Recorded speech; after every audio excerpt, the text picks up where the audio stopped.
शिवाय जल्दी से दौड़कर दुर्गा जी के कमरे में आया तो देखा कि वो अलमारी के पास बैठी अपने कपड़े तय करने में लगी हुई हैं। शिवाय उत्सुकता से बोला, माँ, पापा कहाँ हैं? दुर्गा जी अलमारी के एक तरफ छिपकर खड़े विभोर जी की तरफ एक नजर देखने के बाद बोली, वो यहाँ कहाँ हैं? शिवाय, झूठ मत बोलो माँ, मुझे पता है कि पापा यहीं हैं और वही मेरे लिए क्रिकेट किट लाए हैं।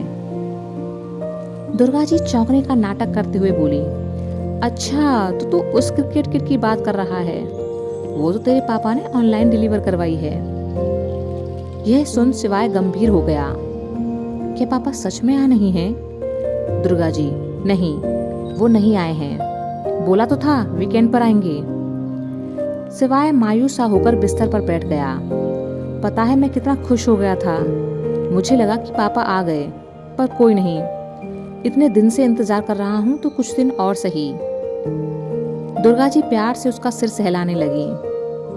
शिवाय, पता है माँ, कोमल आंटी ने जो प्लान बताया था ना, उसकी वजह से हमारी क्लास के लड़के लड़कियों की दुश्मनी खत्म सी हो गई है और बाकी कल पता लग जाएगा। दुर्गा जी खुश होकर बोली, अच्छा? शिवाय, हाँ। उसने अपने पॉकेट से 500 रुपए की नोट निकालकर भी उन्हें दिखाई। यह देखो, यह हमारी फुटबॉल की टीम मैच में जीती थी तो उसका इनाम पीटीआई सर ने दिया है। कल मैं पूरी क्लास को ही कैंटीन से समोसे खिला दूंगा। मेहनत तो सबने की थी ना। दुर्गा जी, यह तो बहुत अच्छी बात है। अच्छा चल, तू फटाफट से अपने कपड़े चेंज कर ले, मैं तुझे कुछ खाने को देती हूँ। शिवाय, ठीक है। वह उठकर अपने कमरे में चला गया। दुर्गा जी ने विभोर जी को इशारा किया तो बाहर आकर खड़े हो गए। दुर्गा जी, क्यों तंग कर रहे हैं बेचारे को? विभोर जी, अच्छा, मैं तुम दोनों से दूर जब तुम्हें याद करता हूँ तब क्या मैं तंग नहीं होता? दुर्गा जी यह सुनकर मुस्कुरा दी। विभोर जी, थोड़ी देर की बात है और फिर मैं शिवाय के सामने आ जाऊंगा। और हाँ, तुम दोनों शाम को तैयार हो जाना, हम घूमने चलेंगे। रात के खाने की मनोहर काका को मना कर देना, हम बाहर ही खा लेंगे। यह सुन दुर्गा जी खुशी खुशी बाहर चली गईं और शिवाय के लिए स्नैक्स का इंतजाम करने लगी। कुछ देर बाद जब शिवाय डाइनिंग टेबल पर आया और खाना खाने लगा कि पीछे से विभोर जी ने आकर उसकी आंखें बंद कर दी। शिवाय समझ नहीं पाया कि यह कौन है। उसने उनकी हथेलियों को अपनी आंखों से हटाया और पीछे मुड़कर देखा तो सामने अपने पापा को देखकर बहुत खुश हो गया। वह कुर्सी से उठकर तुरंत उनके पास आया और उनके गले लग गया। पापा, मुझे पता था कि आप ही होंगे। थैंक यू सो मच यहाँ आने के लिए। आपको पता नहीं है कि मैं आपको कितना मिस कर रहा था। विभोर जी ने उसके माथे को चूम लिया। मैं भी अपने बेटे को बहुत ज्यादा मिस कर रहा था। दोनों एक साथ चेयर्स पर बैठ गए और बातें करने लगे। शाम को दीपक और रूही ट्यूशन के लिए जा रहे थे, पर आज उन्हें कोई खास डर नहीं था कि कोई क्लासमेट उन्हें देख लेगा, क्योंकि आज तो सब कुछ ठीक हो गया था। रूही, आज का मैच तो एकदम जबरदस्त था। मैंने तो कभी सपने में भी नहीं सोचा था कि एक मैच से 5 सालों की दुश्मनी ऐसे छूमंतर हो जाएगी। दीपक, हाँ, और जब वो स्वरा का जूता सौरभ को लगा था तो मेरा पेट तो हंस हंस कर फूटने लगा था। उसका मुंह देखने लायक था। बेचारा जल बुनकर राख हो गया था, पर पीटीआई सर के होने की वजह से कुछ कह नहीं सका। रूही, हाँ, अगर क्लास में सब कुछ सही रहा तो हम दोनों साथ बैठा करेंगे। दीपक उत्साहित होकर बोला, हाँ, फिर हम ज्यादा समय एक दूसरे के साथ रह सकेंगे। दोनों खुशी खुशी ट्यूशन पढ़ने चले गए। देर शाम वामिका अपना होमवर्क खत्म करने के बाद बाहर बालकनी में कोमल जी के साथ आ बैठी और बाहर सड़क पर आते जाते लोगों को देखने लगी।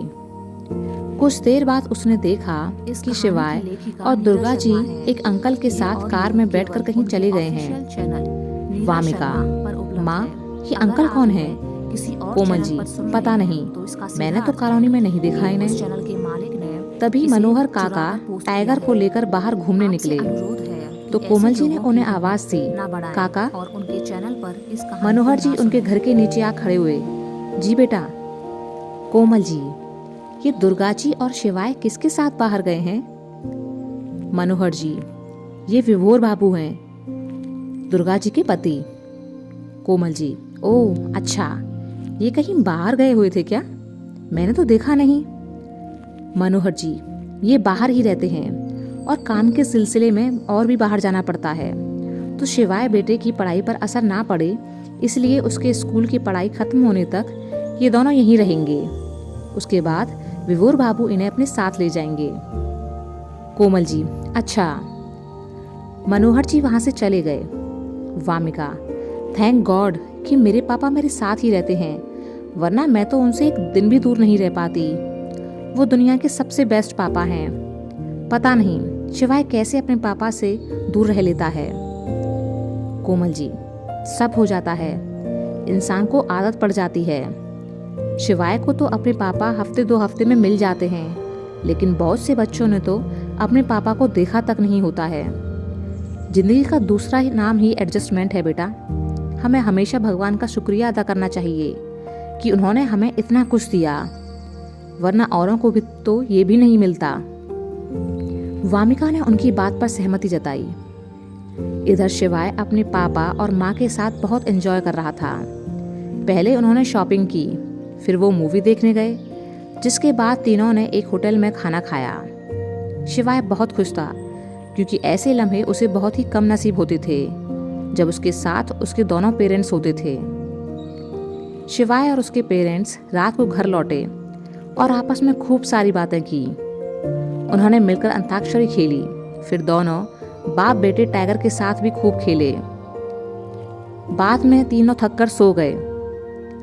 अगले दिन सुबह शिवाय और विभोर जी मॉर्निंग वॉक पर गए। वहां से लौटने के बाद शिवाय स्कूल के लिए तैयार हो गया। वह घर से बाहर निकला तो उसे वामिका खड़ी दिखी। वामिका, आज तो बहुत खुश लग रहे हो तुम, तुम्हारे पापा जो आए हैं।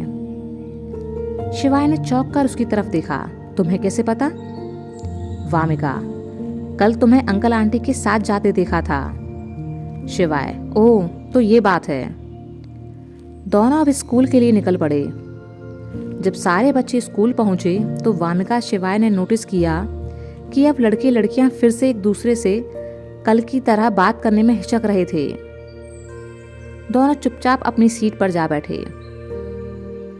कुछ देर बाद वामिका ने दूर अपनी सीट पर बैठे शिवाय की तरफ देखा कि उनकी सारी मेहनत बेकार गई। उनका शक गलत नहीं था। उदास बैठा दीपक भी रह रहकर रूही की तरफ देख रहा था और मन ही मन सोच रहा था कि कहाँ तो मैंने सोचा था कि आज रूही के साथ बैठूंगा, लेकिन यहाँ तो फिर पहले वाला ही हाल हो गया। वामिका ने अब हिम्मत की और अपना बैग उठा शिवाय के पास पहुंची। उसकी इस हरकत से क्लास के सारे बच्चों की नजरें उस पर ही ठहर गईं कि ये क्या करने वाली है। वामिका कौस्तुभ से बोली, कौस्तुभ, क्या तुम कहीं और बैठ सकते हो? आज मुझे शिवाय के साथ बैठना है।